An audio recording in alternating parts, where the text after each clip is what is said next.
Miscellaneous minds, never explaining the minds. Devilish grin for my alias, aliens who respond. Peddling sin, thinking maybe when you get old you realize I'm not gonna fold or demise. I don't smoke crack, motherfucker, I sell it.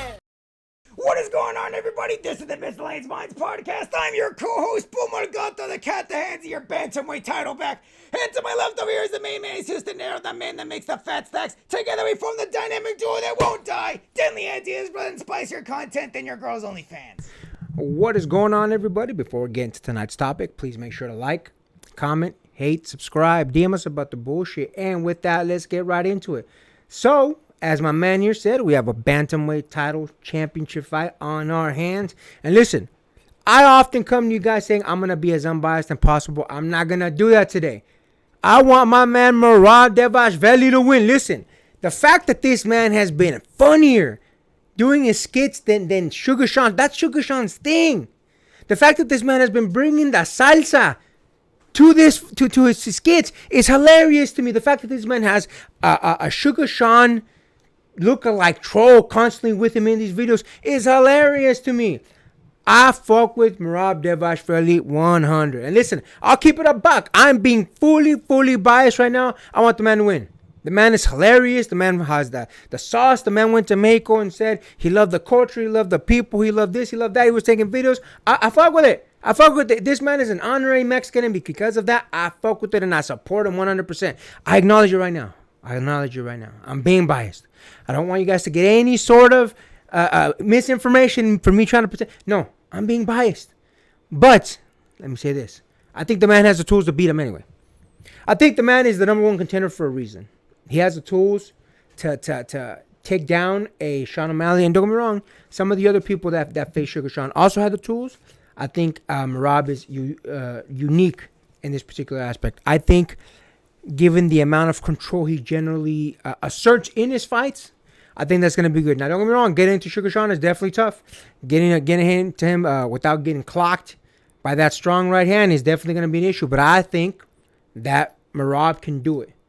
I'm not going to sugarcoat it. It's going to be tough. But if anyone can do it, I believe Merab can. The fact that, again, there's been a number of aspects that, generally speaking, when we go into fights, generally it's Suga Sean that's kind of, I don't want to say out joking, but he's kind of putting in the work behind the scenes, putting the work on the promos, putting the work building up the fight. Nah, man, Merab's been doing the same thing. Everything that this man does is hilarious. And again, given that English isn't even this man's first language, I think he's doing a phenomenal job at promoting himself, promoting the fight. And listen, given it's at the fight is at Noche FC, given the fact that this man is constantly out there waving the Mexican flag, given the fact that this man is an honorary Mexican by all accounts, by every single person that's in his comments saying this man can come to the carne asada, I'm going to pick Merab Dvalishvili to win. He has the tools. He has the character. He has the salsa. What do you think about that, my man? Listen, man, I'm just tired. I can't take seeing another Suga Sean. And look, you can call me biased to all you want. Not necessarily because I am super for Merab. Not that I'm not. But man, I'm just so sick and tired of seeing. No, because look, the thing I'm sick and tired of is that it seems like every single Suga Sean defense, I'm like, why can't anybody meet Suga Sean's pressure? Why? Because it seems like every single one with Triple C, with who's the dude that Aljamain Sterling? Who's the Cheeto Vera? Cheeto Vera. Yes, thank you. The Cheeto Vera fight pissed me off because it seemed like Cheeto Vera gave way too much respect to Suga Sean and gave him absolutely no pressure. And look, we saw what had happened in the first one. And forget Cheeto for a second. Every single one, for whatever, every single fighter that's come before him in toughers, for whatever reason, I don't know, because Suga Sean, you look at him and you think, what about this man do I want to respect? Not me personally, but I mean, as a fighter coming at him, what about this man is imposing? What about him is respectable? Because you look at this dude and you look at the antics that he's had, and you think, what about him deserves respect? Because I don't want to say he's insulting to the title. I don't want to say he's making the title look like a joke. But you look at him and you think, in the rainbow hair, the cornrows, you think that's a funky dude.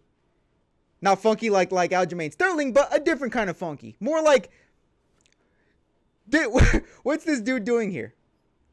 And again, this isn't to disrespect Sugar Sean's fighting ability, but I feel like the tempo that his offense has been giving him, I feel like they respect him, but at the same time, they don't really respect him too much. They don't give him the pressure of somebody that's worthy of a challenge. You have the contendership right there, and you're not giving him as much pressure as he's giving you. And the Chito Vera one was the straw that broke the camel's back for me, for people that are coming up to him. If you're not going to give him the pressure, why are you even here? Why are you even here? Why are you challenging for the title if you're not going to give him any sort of pressure? And that's what's making me tired. And I look back at that rant and I think, is that Sugar Sean's fault?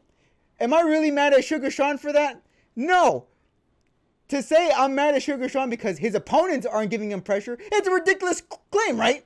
But my thing is, if your behavior during all of this and giving respect to the man, not giving him any pressure, I look at him and think, okay, at the very least, is Sugar Sean imposing? No. Does he at least look like he deserves respect? Is he Poeton level looking scary? Is he John Jones level looking scary? No. Is he at least respectable? Like somebody like a GSP or an Anderson Silva? No. Do I think at the very least there's some freaky sauce that he's got that's giving him all these? No. So why isn't any of his challengers giving him any sort of pressure? So you're just being a hater, bro. I understand what you're saying. Like, I get that you're saying he's not an imposing guy. I get that. But listen, man, it's not always about being imposing. Like, a lot of these people, I wouldn't necessarily call imposing, but they have that thing about them. Again, with Sugar Sean, it's that right hand. People are scared of that right hand, whether, people like it or not, whether you like it or not. But I feel like you're harping too much on his character. His character doesn't really matter a whole lot. It's who is he in the ring.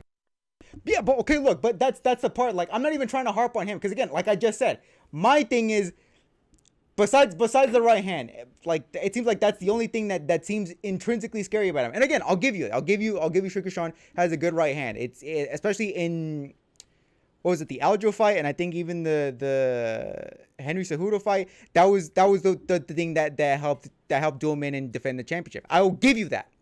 I don't want to be completely biased here. But at the same time, again, my thing that I go back to is, if you're not going to pressure him as champion, why are you even here? Why did you come to the dance if you didn't come to dance in the first place? And again, coming from somebody that's all he has to do on that specific Saturday night is sit home and drink beer and eat nachos, fine. I will give you, I am not on their level. I shouldn't be one making these. But you're already here.